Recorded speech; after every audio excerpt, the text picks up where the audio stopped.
வேதத்தின் செய்தி தேவனால் கொடுக்கப்பட்டபடியால் வேதம் தெளிவானது.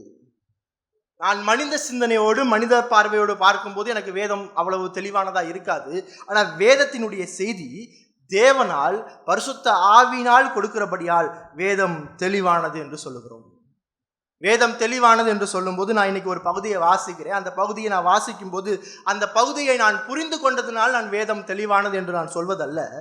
பரிசுத்த ஆவியானவர் நம்முடைய மனசுல வேத வசனத்தை விளக்கப்படுத்தி புரிய வைப்பதினால் வேதம் தெளிவானது. நான் வேதத்தை படித்து நான் புரிந்து கொள்வதனால நான் வேதம் தெளிவானது என்பது சொல்வதல்ல. நான் ஒரு வேத பகுதியை படிக்கும்போது அந்த வேத பகுதியை பரிசுத்த ஆவியானவர் என்னுடைய மனதில் விளக்கப்படுத்தி புரிய வைப்பதனால் வேதம் தெளிவானது என்பதை பரிசுத்த ஆவியானவர் சான்றளிக்கிறார்.